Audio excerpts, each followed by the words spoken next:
Hello, kamusta tayong lahat?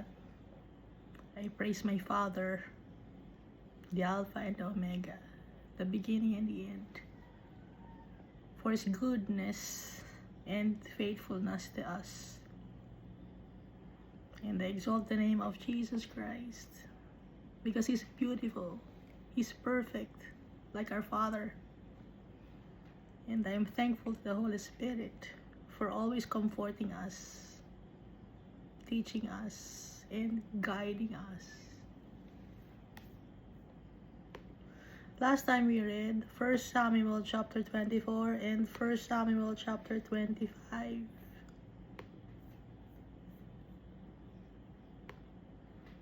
Dito sa 1 Samuel chapter 24, gustong patayin talaga ni King Saul si David.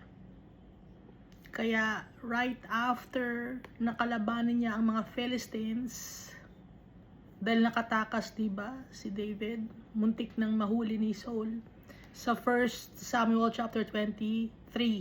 Ngayon dito sa 1 Samuel chapter 24, binalikan ni Saul si David after niyang kalabanin ang mga Philistines. At maraming dalang mga chosen men or men of war si Saul just to kill David. Si David naman ang mga daladala niya na mga soldiers or army,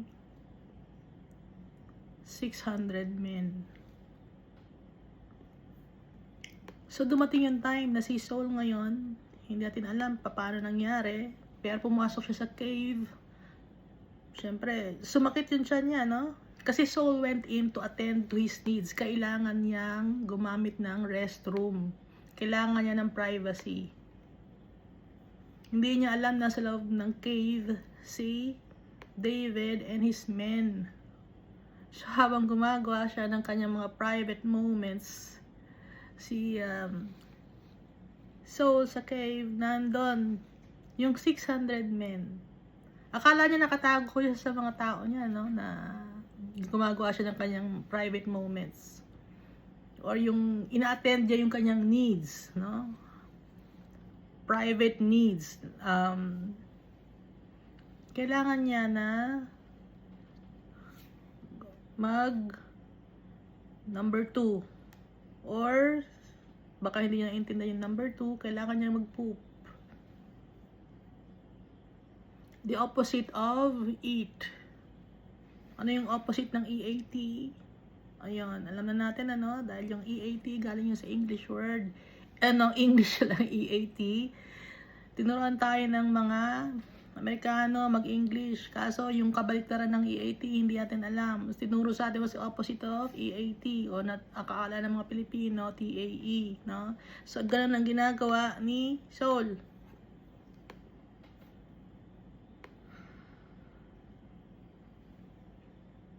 Pero ang ginawa ni David, habang gumagawa si Saul ng kanyang mga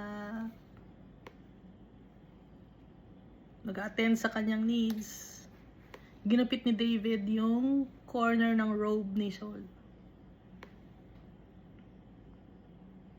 At na-bothered si David. Bakit niya ginupit? Or hiniwa, or he cut the robe of Saul. Feeling niya hindi niya nirespeto, na konsyensya si David. Kaya yung mga tauhan niya, sabi niya ay huwag sasaktan si Saul. At kaya naman si Saul, natapos siya sa kanyang ginagawa, lumabas siya ng cave. Nandun yung 600 men sa loob ng cave, kasama si David. Ngayon, yung pagkalabas ni Saul sa cave, sinigaw ni David ang tawag, no? My Lord the King. Yun ang sigaw ni David.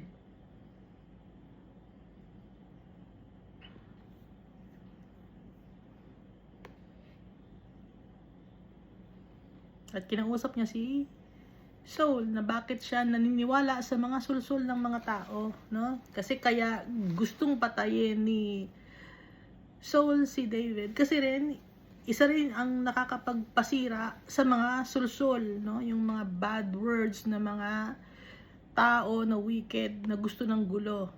Up to now, may mga ganong klaseng tao.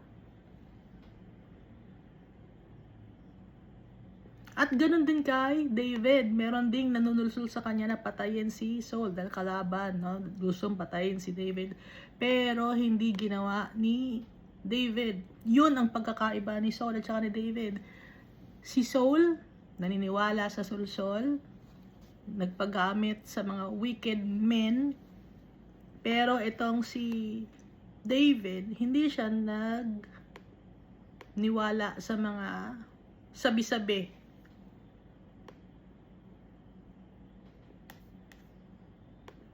So, mas strong ang mind and heart ni David compared to Saul. At I will not stretch my hand against my Lord, for he is the Lord's anointed. May respeto si David, and at the same time, yung promise niya kay Jonathan, ginagawa niya. At pinakita niya kay Saul yung corner ng robe niya na hawak-hawak ni David. Nawala sa isip niya, nasaktan si Saul. Dahil kung ano ba naman si David, kinukumpara niya ang sarili niya sa isang dead dog, sa isang flea or pulgas, no? So mapagkumbaba si David, humble. Bakit mo hinahanap ang isang dead dog or isang pulgas, inaaway mo? Sabi ni David kay Saul. Ngayon sabi naman ni Saul, is that your voice, my son David? So nabanggit na niya ang name ni David instead of calling him son of Jesse.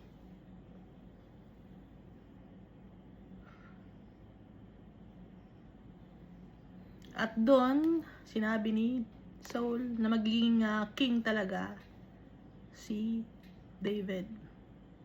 At yung kingdom ng Israel ay mapupunta sa kamay ni David. Ang gusto lang ni Saul ay not cut off my descendants after me, meaning hindi niya papatayin ang mga descendants ni Saul, at saka hindi niya sisirain ang pangalan ni Saul at ng kanyang mga anak. Yun ang gustong ipangako ni Saul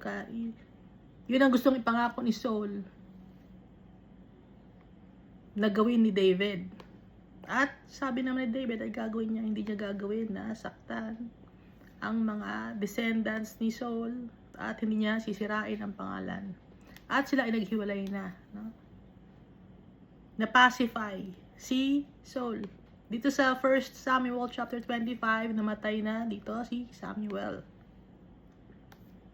So sa 1 Samuel chapter 1 and chapter 2, yun yung time na pinanganak, na nakasulat dito sa Bible, si Samuel. Tapos dito naman sa chapter 25, nakasulat na rito na namatay si Samuel. So maraming mga years ang dumaan.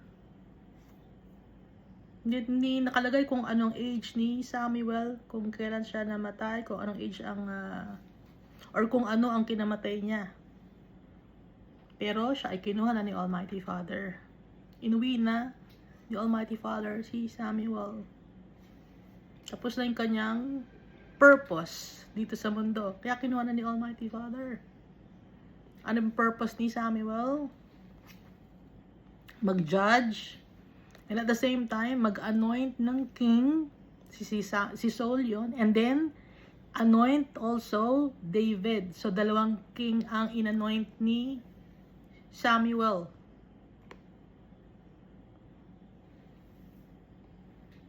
At inilibing si Samuel sa kanyang bahay or sa kanyang hometown in Ramah. And buried him at his home in Ramah. And then dito rin sa 1 Samuel chapter 25, binabanggit dito yung wicked man na foolish na si Nabal at yung kanyang asawa. So yung asawa ni Nabal, good understanding, maunawain, very diplomatic, magaling magsalita, and beautiful appearance. Pero si Nabal, gaya ng kanyang name na Nabal, kasi ang meaning ng name niya ay fool. Fool talaga si Nabal, no? Hindi natin alam kung bakit ganoon ang pinangalan sa kanya ng kanyang mga magulang.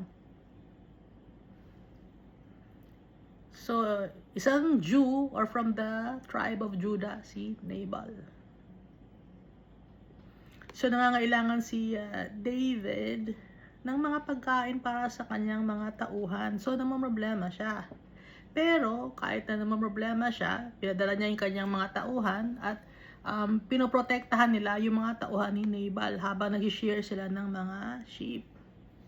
Hindi nila ninanakawan day and night para silang wall sa mga tauhan ni Nabal. Pero dahil sa si Nabal ay swapang, greedy, mayabang, ayaw niyang magbigay ng kahit na anumang tulong. Hindi naman nagsasabi si David na damihan ang pagkain, kundi kung ano lang ang maibibigay. Pero si Nabal ay swapang. Kaya susuguri ni David and 400 men si Nabal at papatayin lahat ng kanyang mga tauhan, lahat ng mga lalaki. Pero napigil dahil may nagsumbong na isang young man kay Abigail. Dahil takot, no? Na madadamay sila sa galit ni David. Kaya ang ginawa ni Abigail, siya ngayon ay nag-ayos ng mga pagkain for David and his men at kinausap niya. Maraming pagkain siyang hinanda bilang pasasalamat na rin kay David dahil sa iningatan niya o iningatan ni David at ng kanyang mga tauhan yung mga alagang hayop at nag-share ng mga hayop o nag-share ng sheep.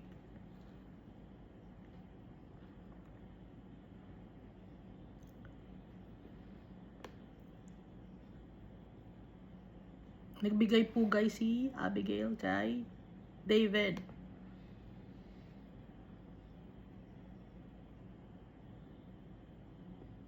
Humingi siya ng sorry. Nagpakumbaba siya kay David. And then kinabukasan, sinabi ni Abigail kay Nabal. Kasi nung gabi, hindi masabi ni Abigail kay David. I'm sorry. Hindi masabi ni Abigail kay Nabal na nagbigay siya ng pagkain kay David and his men. Kasi nga, lasing si Nabal. May piyesta sa kanila. Nagpakain ng madami. Nagkantahan sila. May celebration sila. Kaya may celebration dahil natuwa si Nabal, malaking pera na naman ang makukuha niya, no? Pero nangyari, kinabukasan, saka nagsabi si Abigail kay Nabal na nagbigay siya ng pagkain kay David and his men. Nung hindi nalasing si Nabal. Ang nangyari kay Nabal, na-stroke. His heart died within him and he became like a stone. Hindi nakakilos. Walang tawag dito sa Bible, no? Hindi nakalagay na stroke si Nabal. Kundi yung description, no? His heart died within him and he became like a stone. Hindi nakakilos, na high blood. Kasi ba naman, nagpiesta, uminom ng madaming alak. O ayun, nangyari sa kanya, kinabukasan,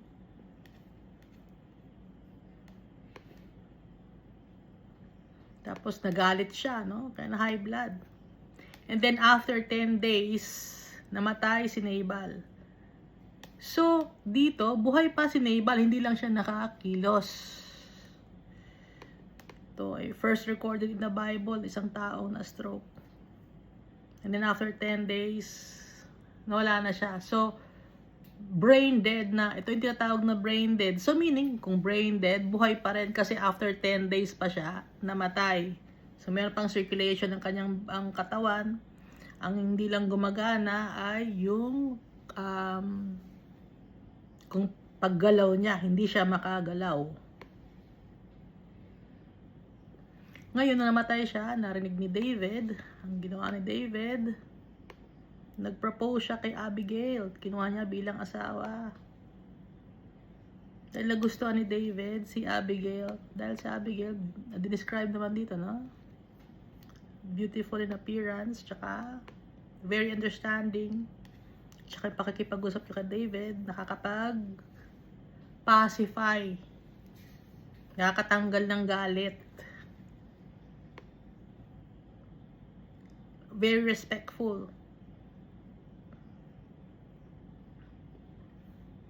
So, pinakuha niya si Abigail. At gusto naman ni Abigail.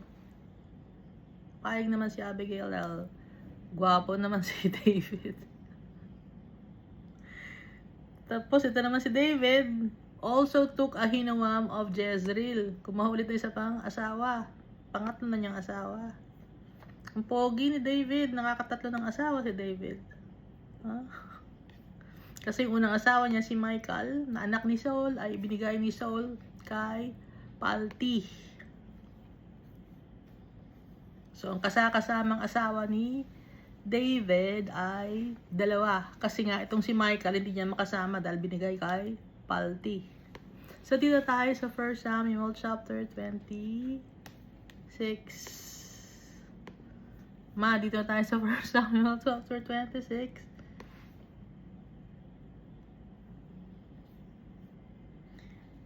Now the Ziphites came to Saul at Gibeah, saying, "Is David not hiding in the hill of Hashilah, opposite Jeshimon?" Yung Ziphites, dito nagtago si David, no? Sa wilderness of Ziph. Pero yung mga tao sa Ziph, binetray siya. Nagpunta yung mga Ziphites kay Saul. Bakit sila kay Saul nagpunta? Kasi gusto na magpalakas sa hari. No? Ganun naman yung tao, di ba? Kung sino yung malakas, kung sino yung powerful, hindi, kailangan dito tayo dumikit. Ito yung powerful, ito yung king. Ganun ang tao. Wicked.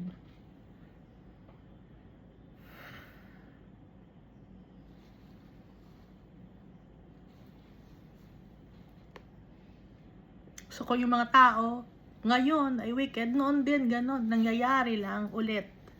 Umuulit-ulit lang ang ugali ng mga tao. Now the Ziphites came to Saul at Gibeah, saying, "Is David not hiding in the hill of Hashilah, opposite Jeshimon?" Then Saul arose and went down to the wilderness of Ziph, having 3,000 chosen men of Israel with him, to seek David in the wilderness of Ziph. Ang daming dala ng mga chosen men si Saul.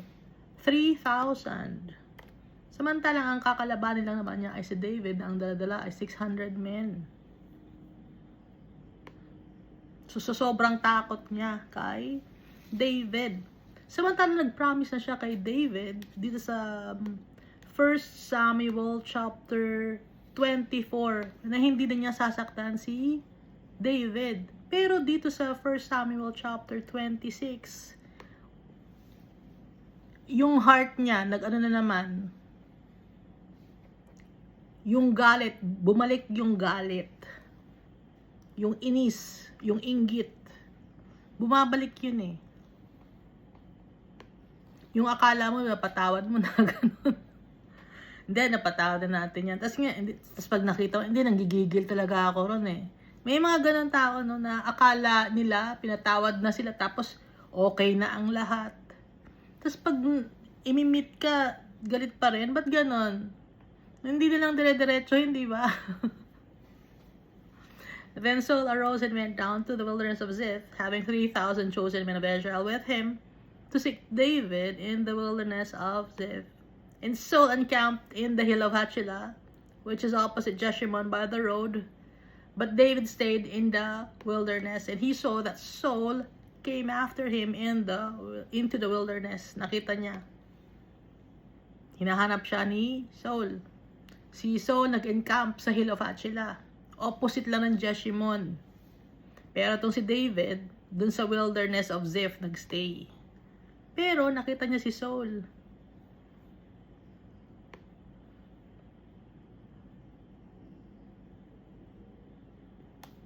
Verse 4, David therefore sent out spies and understood that Saul had indeed come. Nagpadala ng mga spies, ng tauhan.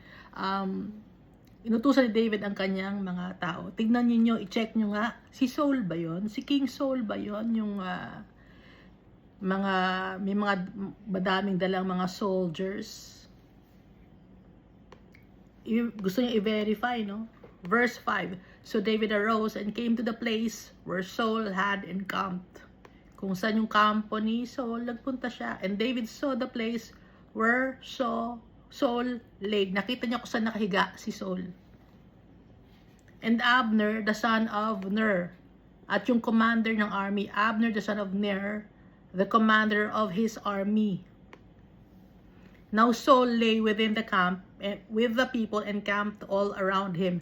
Nasa gitna si King Saul, tapos sa paligid niya, doon naman nakatutulog o nakahiga yung mga soldiers. So nasa gitna si Saul. It's a strategy nila to protect Saul. Kaya nasa gitna si Saul ng 3,000 men. Natutulog sila. Verse 6, then David answered and said to Ahimelech the Hittite and to Abishai the son of Zeruiah, brother of Joab, saying, who will go down with me to Saul in the camp? Sino ang sasama sa akin? Magpupunta tayo sa kampo or sa tinutuluyan ni Saul kung saan sila nag-stay. And Abishai said, I will go down with you. Sabi ni Abishai. So David and Abishai came to the people by night, and their soul lay sleeping within the camp. Andon, ang bumaba lang si David at saka si Abishai. Gabi yon. Nakita nila si Saul natutulog sa camp with his spear stuck in the ground by his head. Yung spear niya malapit sa kanyang uluhan. Habang natutulog si Saul, yung spear niya nasa uluhan niya. And Abner and the people lay all around him. So si Abner, yung commander ng army ni Saul, pati yung kanyang mga 3,000 men, nakahiga ng nakapalibot kay King Saul. Verse 8, then Abishai said to David, God has delivered your enemy into your hand this day. Now therefore, please let me strike him at once with the spear. Ito, matatalo na natin yung kalaban mo. Sabi ni Abishai, God has delivered your enemy into your hand. Ibinibigay na sa iyo ni Almighty Father si Saul. Ngayon, ako nang papatay sa kanya. Sabi ni Abishai, let me strike him at once with the spear. Isang beses lang yan. Right to the earth, and I will not have to strike him a second time. So habang nakikahiga si Saul, yung spear, gusto niyang isaksak kay Saul. Itong si Abishai. Isang beses lang patay na yan, sabi ni Abishai.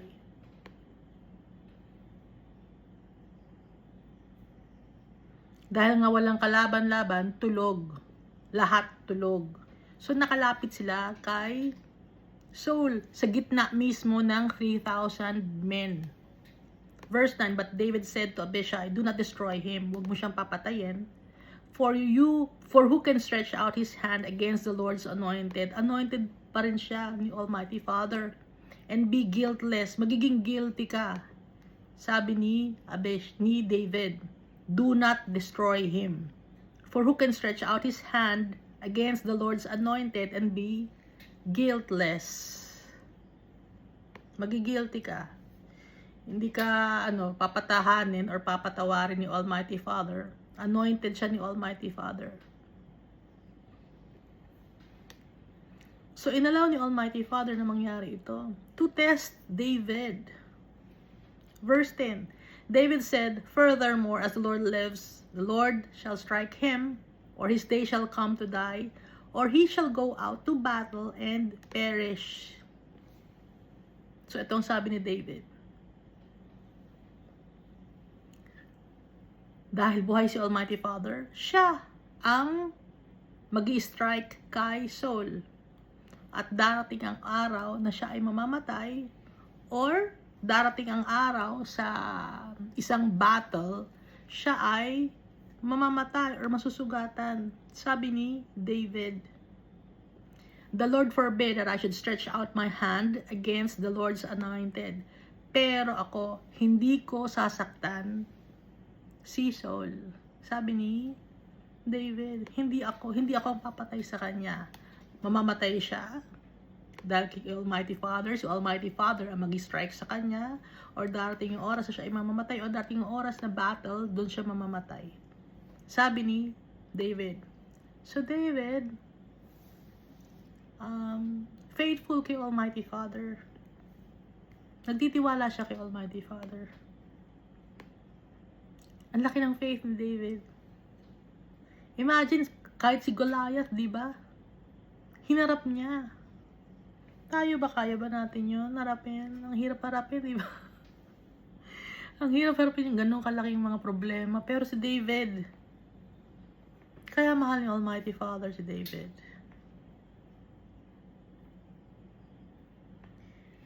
David trusted the Lord so much. Ang laki ng tingin ni David kay Almighty Father. So gagayahin natin si David.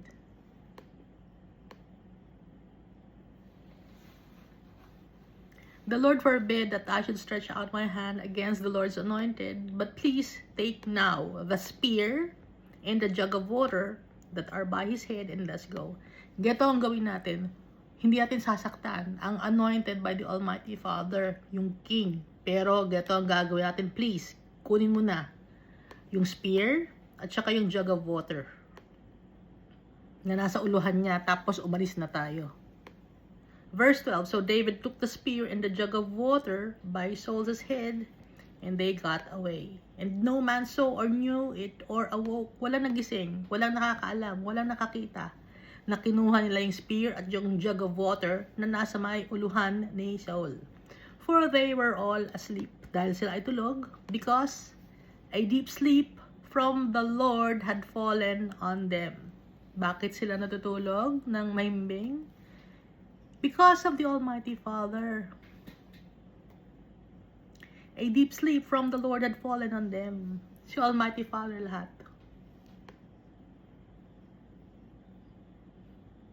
Ang gumawa ng mga bagay.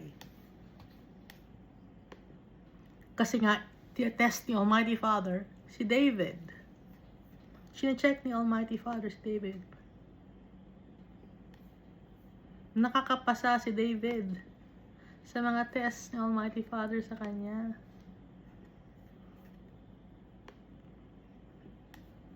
Verse 13, "Now David went over to the other side and stood on the top of a hill afar off, at a great distance being between them." So si David nagpunta sa isang malayong lugar sa kabilang ibayo. Went over to the other side. At tumayo sa isang burol or on top of a hill. Afar off. Pero may distance from King Saul, kung saan nandun yung camp ni Saul. Pero makikita or makididinig nila ang boses ni David. Dahil open space, merong echo.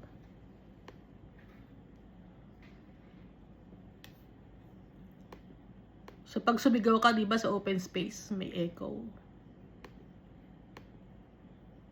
Verse 14, "And David called out to the people and to Abner, the son of Ner." So inalaw na ni Almighty Father na magising ang mga tao, saying, "Do you not answer, Abner? Then Abner answered and said, Who are you calling out to the king? Sino ikaw na tumatawag kay King Saul? Verse 15, So David said to Abner, Are you not a man? Hindi ka ba lalaki? And who is like you in Israel?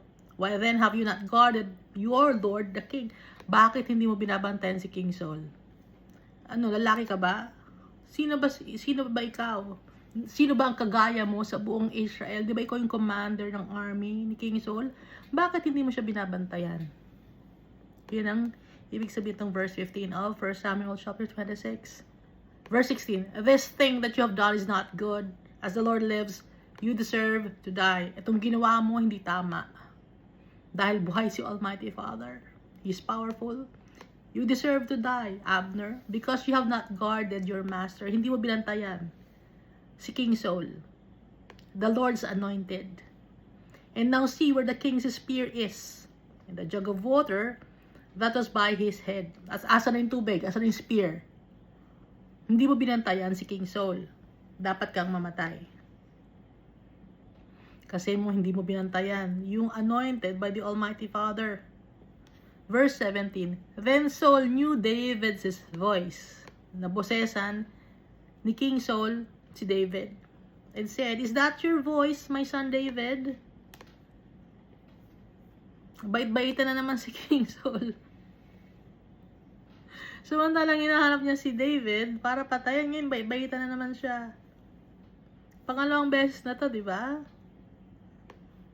David said, It is my voice, my Lord, O King. Verse 18, And he said, Why does my Lord thus pursue his servant? Bakit hinahabol niyo ako? Bakit niyo ako hinahunting? For what have I done, or what evil is in my hand? Sabi ni David, ano bang nasa kamay ko? Ano bang ginawa kong kasalanan sa'yo? Bakit mo ko hinahunting? Bakit mo ko hinahana para patayin? Anong kasalanan ko? Verse 19, Now therefore, please let my Lord the king hear the words of his servant. If the Lord has stirred up against me, let him accept an offering. But if it's the children of men, may they be cursed before the Lord. For they have driven me out this day from sharing in the inheritance of the Lord, saying, Go serve other gods. Sabi ni David, Now therefore, please let my king, or my Lord, the king, hear the words of his servant. Pakinggan nyo ang sasabihin ko. Kung si Almighty Father ang gumawa ng mga bagay na to sa akin, tatanggapin niya ang mga offering. Pero kung ang gawa lang ng tao, or if it's the children of men lang ang may gawa ng mga pangyayaring ito kung bakit nyo ako hinahunting, may they be cursed before the Lord. For they have driven me out this day from sharing in the inheritance of the Lord, saying, Go serve other gods. Pinapaalis nyo ako. Tao lang ang gumagawa nito, hindi si Almighty Father. Kasi, but if it's the children of men, may they be cursed before the Lord.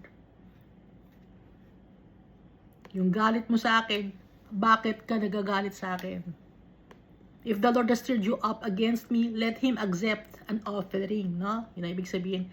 Pero kung yung tao lang ang nanunulsul sa'yo para magalit sa akin, may they be cursed before the Lord, for they have driven me out this day from sharing in the inheritance of the Lord, saying, Go serve other gods. Verse 20, So now, do not let my blood fall to the earth before the face of the Lord. Huwag mo na akong patayin. No? Or dumanak yung dugo ko sa lupa. For the king of Israel has come out to seek a flea. Dahil ikaw, king ka ng Israel, pero ang gusto mong kalabanin ay isa lang pulgas. Pulgas lang ako, wala akong kwentang tao. Ba't ako ang aawayin mo? Mahina akong klase. Hindi ako ang kalaban mo. Yun ang ibig sabihin. As when one hunts a partridge in the mountains. Parang naghahunting ka ng partridge sa isang bundok. Yung partridge walang kwenta pero hinahunting mo sa bundok. Yun ang ibig sabihin. Ako wala akong kwenta. Bakit hinahunting mo pa ako?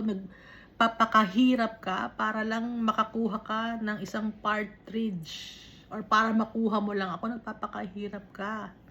Sabi ni David kay Saul, wala akong kwentang tao, flea lang ako, pulgas lang ako. Wala akong power. Excuse. Verse 21, then Saul said, I have sinned, nagkasala ako. Return, my son David, for I will harm you no more. Bumalik ka na, hindi na kita sasaktan.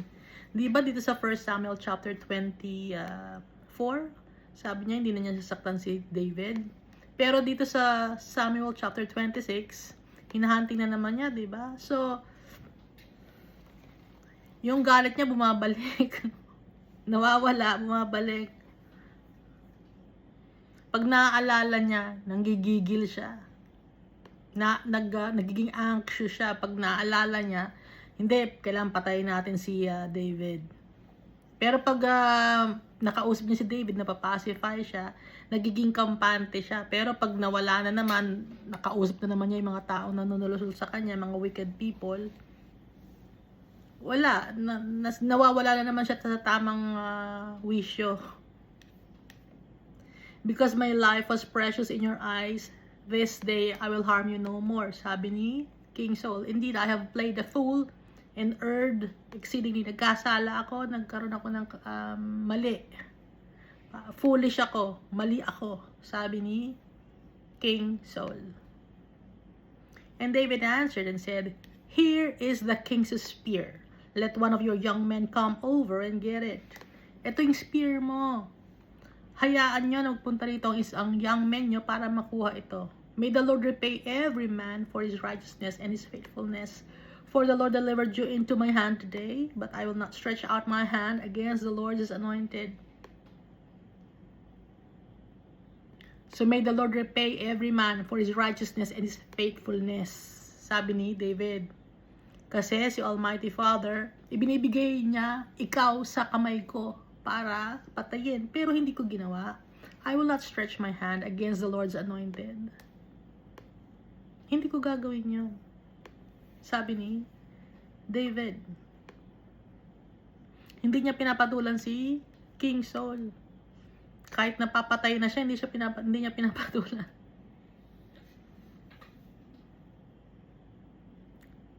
He had great faith to the Almighty Father. Itong si David. And indeed, as your life was valued much this day in my eyes, so let my life be valued much in the eyes of the Lord, and let him deliver me out of all tribulation.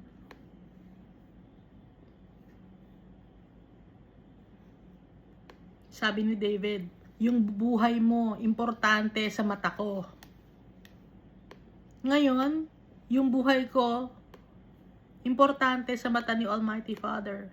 And let him deliver me out of all tribulation. Sabi ni David, para mawalan na ako ng problema. Dahil ang pinoproblema nga niya, hinahunting siya ni Saul. Ay ayaw naman niyang patayin si Saul. So anong gagawin niya? Takbo na lang siya ng takbo. Then Saul said to David, may you be blessed, my son David. You shall both do great things and also still prevail. So, blines na naman ni Saul si David. Just like what he said in 1 Samuel chapter 24.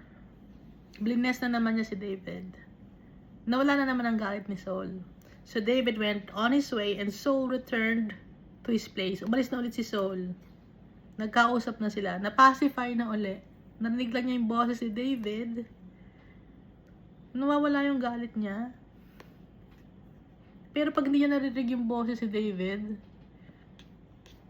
yung ngit-ngit niya, yung inggit niya, yung selos niya, bumabalik. Bakit? Kasi yung Holy Spirit na kay David. Kasama ni David si Almighty Father. Kaya napapacify si Saul. Dito tayo, 1 Samuel chapter 27. And David said in his heart, now I shall perish someday by the hand of Saul. Darating ang oras, papatayin ako ni Saul. Alam na ni David, no? Kasi nga, second time around, hinanap na naman siya. So, naisip ni David sa kanyang heart, no? Nasa heart niya, someday mapapatay ako ni Saul. There's nothing better for me than that I should speedily escape to the land of the Philistines. Gito na lang ang gagawin ko. Tatakas na lang ako sa land ng mga Philistines. Di ba ang kalaban nila mga Philistines? Di ba si Goliath, Philistines? Para maging safe siya, sa land of Philistines siya magtatago. And Saul will despair of me. Sabi ni David, mahihirapan akong hanapin ni Saul. Kasi nandito ako sa mga Philistines. Di ba kalaban niya mga Philistines? So, mahihirapan siyang hanapin ako. To seek me anymore in any part of Israel, so I shall escape out of his hand. Para makatakas ako kay Saul. Verse 2, then David arose and went over with the 600 men who were with him to Achish, the son of Maok, king of Gath.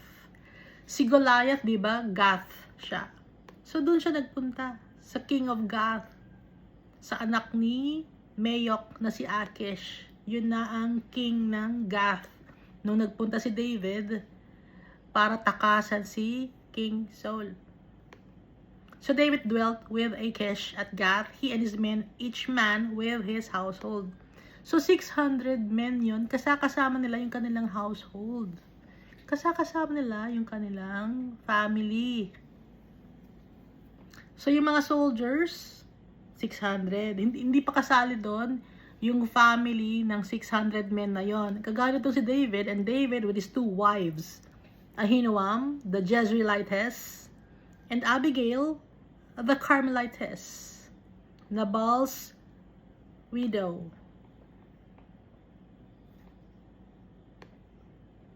Dalawa pa ang asawa ni David, no? Hindi na nagkasya sa isa. Gusto pa niya dalawa. Kasi nga, hindi niya mamaiwan tong si Abigail. Dahil nga, maganda magsalita si Abigail. At maganda siya, no? Hindi dinescribe si Ahinoam. Pero tong si Ahinoam, galing siya naman sa Jezreel or Megiddo. And it was told that David had fled to Gath, so he sought him no more. Hindi na hinanap ni King Saul si David. Imagine dito sa 1 Samuel chapter 26, sabi niya, okay na, hindi na kita papatayin. Okay na tayo. Tapos dito naman sa 1 Samuel chapter 27, and it was told Saul that David had fled to Gath, so he sought him no more. Hindi na, tumigil na siya. Nagpunta ng Gath si David. Verse 5, then David said to Achish, if I have now found favor in your eyes, let them give me a place in some town in the country.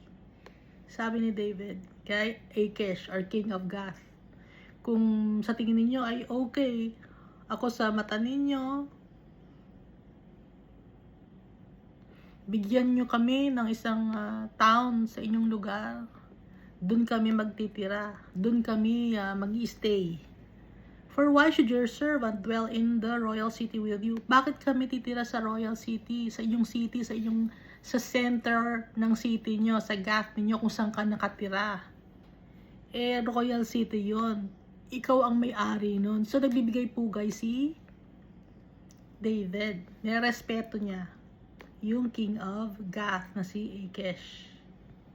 Ayaw niyang magkaroon ng bad blood, no? Kay Achish. Verse 6, so Achish gave him Ziklag that day. Therefore, Ziklag has belonged to the kings of Judah to this day. So, yung Ziklag ang binigay ni Achish. Nasakop dati ng Philistines. Pero, dahil kay Achish, gusto niyang magkaroon ng town si David, ibinigay niya yung Ziklag. So, hanggang ngayon, ewan ko lang tingnan nga natin kung may Ziklag pa rin hanggang ngayon.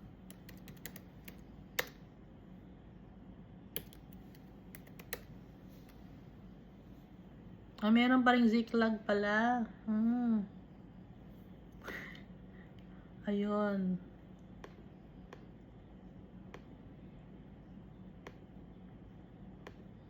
Malapit nga naman.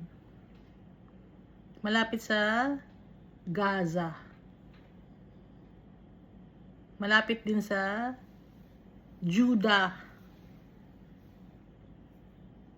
No, yung kung old map titignan. Nasa gitna ng Gaza at ng Judah yung Ziklag. Pero hanggang ngayon meron pa ring Ziklag.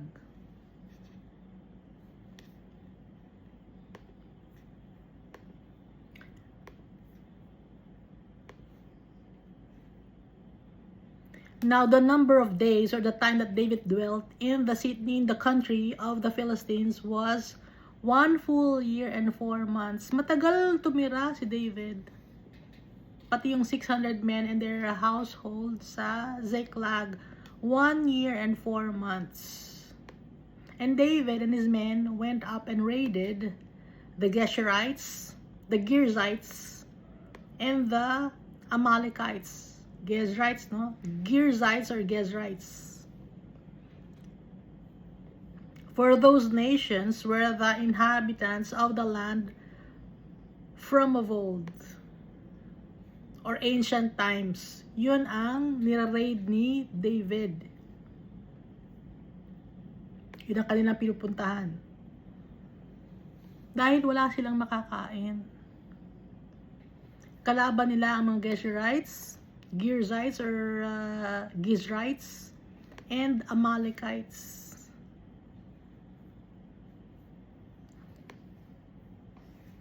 Kasi yun ang kalaban talaga nila. As you go to shore, even as far as the land of Egypt. So, for those nations were the inhabitants of the land from of old, as you go to shore, even as far as the land of Egypt. Verse 9, whenever David attacked the land, or struck the land, he left neither man nor woman alive. So pag ina-atake niya or nira-raid niya yung mga Geshurites, Girzites or Gizrites, pati ng mga Amalekites, hindi niya iniiwang buhay ang mga babae at lalaki. Pero ang kinukuha niya, but took the sheep, oxen, the donkeys and the camels, and the apparel, and returned and came to Achish. Kinukuha niya yung mga animals, yung mga livestock, pati mga apparel, mga damit, mga clothes. And returned and came to Achish. At saka bumabalik siya sa land of the Philistines, sa Ziklag. Doon nila iniipon ng kanilang mga booty or loot or plunder. Verse 10, then Achish would say, where have you made a raid today? And David would say, against the southern area of Judah, or against the southern area of Jerahmeelites, or against the southern area of the Kenites. Yun ang sinasabi ni David kay Achish. Hindi niya sinasabi yung eksakto na tribe or eksakto na lugar kung saan sila nag-raid. Very vague ang sagot ni David kung saan siya nagre-raid. Gaya ng southern area of Judah, or southern area of Jerahmeelites, or southern area of the Kenites. Verse 11, David would save neither man nor woman alive. Hindi binubuhay ni David and his men yung mga nakatira sa mga lugar na kanilang nire-raid or pinaplunder.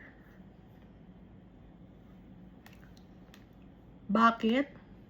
To bring news to Gath, para hindi makapagsalita. Kasi nga, pag sinasave nila ang man at saka woman, may tendency na i-chismis. May tendency na sabihin, oh, dito kami, si David, gato ang ginawa sa amin. Gato ang ano. So, para safe si David and his men, pati na yung kanilang household, hindi niya sinasabi yung eksakto na lugar kung saan sila nag-raid, at saka hindi niya binubuhay yung man and woman. para hindi makapagbigay ng balita sa Gath, saying, lest they should inform on us, saying, thus David did. No? Kasi susumbong tayo or i-chismis tayo na ganito ang ginawa natin. So, ang gagawin natin, hindi natin sila bubuhayin. And thus was his behavior all the time he dwelt in the country of the Philistines. So, ganun ang strategy ni David nung time na nakatira siya sa country ng Philistines, sa Ziklag. So, 1 year and 4 months siya, no? Ano ba yun? 1 year and 4 months siya sa Ziklag, kasama yung kanyang mga 600 men and households. Kasama yung dalawang asawa ni David na si Abigail at saka si Ahinoam. Ano nga ba nga? Ahinoam. So Achish believed David, saying, he has made his people Israel utterly abhor him. Therefore, he will be my servant forever. So ang nasa isip ni Achish, magiging loyal sa akin si David. Galit na siya sa mga Israelites. Sa akin na si David forever. Servant ko siya. Yon ang nasa isip at puso ni Achish. Kasi nga binigyan niya ng lugar, yung Ziklag, si David. At saka inaalaw niya na mag-plunder or mag-loot or mag-raid sa ibang lugar.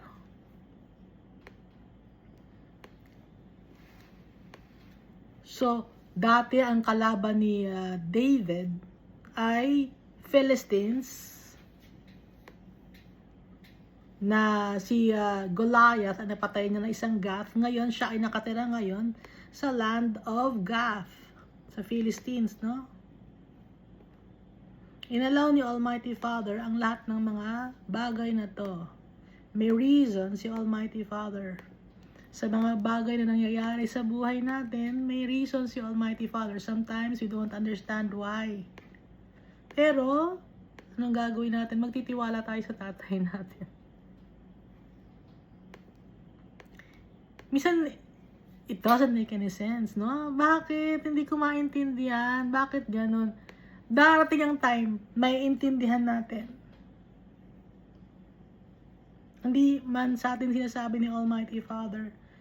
Sa ngayon yung mga bagay, kung ba't nangyayari sa atin.